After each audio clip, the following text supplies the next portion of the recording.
All right, let's start working on the add to order. And the first thing we need to do is fix this button here. This is the answer that I have. The button, if it's sold out, it should be unclickable. You see how I can't click it? It should say sold out, and it should have some styles applied to it. And if it is available, it should just be a regular black button that allows you to click it, and it's going to add it to our order. So that's good. And when you change it from fresh to sold out, that little button should animate itself back and forth. So let's go back to our fish.js file. And right before the return, let's make a couple quick little variables. So let's say const is available, in which we just need a quick Boolean that will tell us whether it's available or not. And if you were to store them as Booleans, that'd probably even be a better idea, because then you wouldn't need to make a Boolean. But we're going to say the fish.status is equal to available. And if it is available, then it will be true. Otherwise, it will be a false. Then what we can do is we can take that is available Boolean, and we can go to our button and just say disabled equals bang is available. So if it is not available, this is going to be true, which in turn is going to flip on the disabled attribute of the button. And then if it's not, it's just going to take the disabled attribute totally out of there. So let's go back here. Oh, what do we got here? Fish is not defined, no undefined. Why did it tell us that? Fish.js on line 7. Oh my gosh. It's not fish.status, it's just status, because we have available here. Good. And we load in some sample fishes, and you can see that because sea scallops by default is unavailable, and you can look at that in these sample fishes. Where's the sea scallops? There we go. The status is unavailable by default. Then it's going to apply this disabled attribute to it. And then I've got some CSS here that says anytime a button is disabled, make the color red and put the border to be red as well, and put a little bit of a transform on it. So it's just rotating it and scaling it up a little bit. And what's cool about that is now we can go to our React DevTools, search for a fish component, and find the details. So let's go make sure Pacific halibut, or this is mussels. Where's mussels?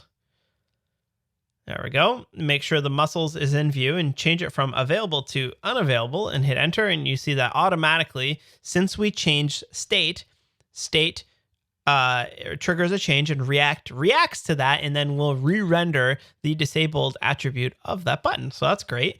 And then the other thing we need to do is just change the actual text to be either add to order or sold out. So we'll go down here, and the way that you can do sort of like an if statement, shorthand if statement in our fish.js is use a ternary operator where it will say is available ? So if it is available, then say add to order.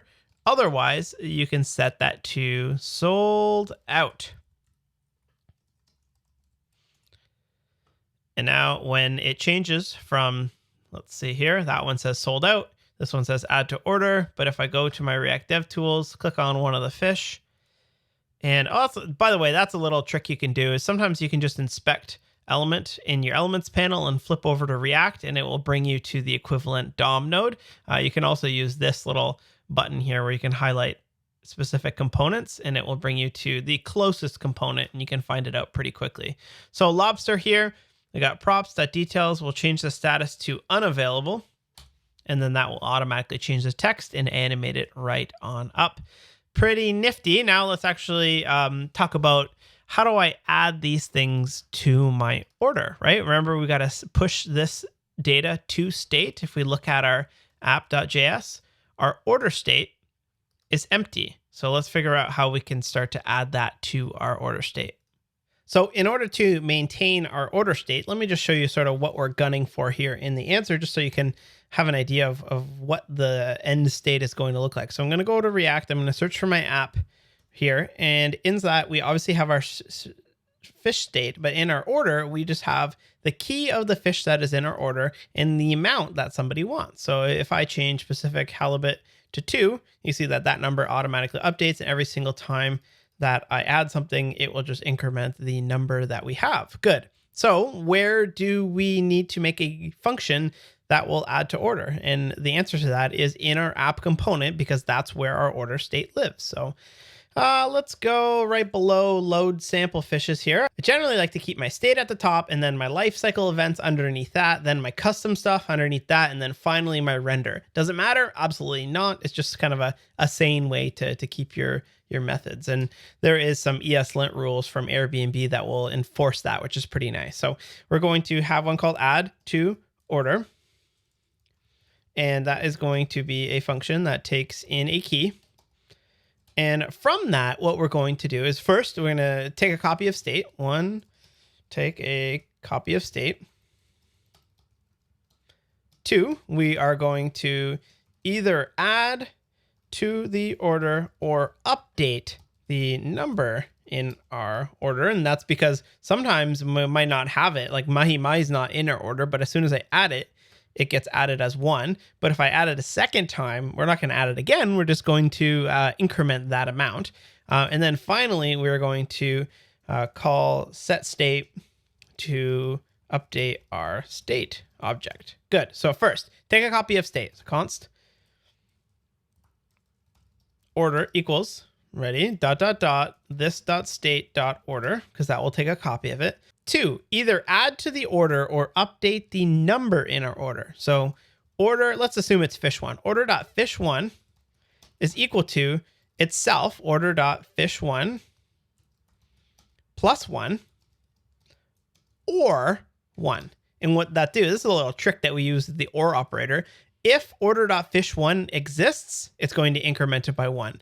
Otherwise, if it's not in our order yet, we haven't yet ordered that specific fish, we're just going to return 1 because that's the amount that we want. Now, we can't hard code fish1 here. We just want to use the key that gets passed in. So fish1, fish2, fish3 as that. So a square bracket key, and that will make it a little bit dynamic for us. And then finally call set state to update our object. And that's pretty easy. This.set state, we're going to update the order to be the order. And again, we can just simply pass order. All right, let's try and run this manually. This is something I haven't shown you yet, but I always like to be able to run my methods manually without having to hook it up to any sort of button, just to make sure, because sometimes you get a problem with the button and you don't know, like, is the problem with my button or is the problem with my method? This way we can rule out anything except the method. We'll go to catch of the day. We'll search for app. We'll look at our order. Our order is empty. I'm going to pop up my console here. And I'm going to, you can just hit the escape key to quickly pop up your console instead of heading over to the console tab. So we'll say $R, that's the app, dot add to order. That's our function there. So let's actually call it. So we'll say fish1, and let's do fish1 again, and then let's do fish4. Now, if I hit escape, get that console away, look at our order state now has fish1, 2, and fish4, 1.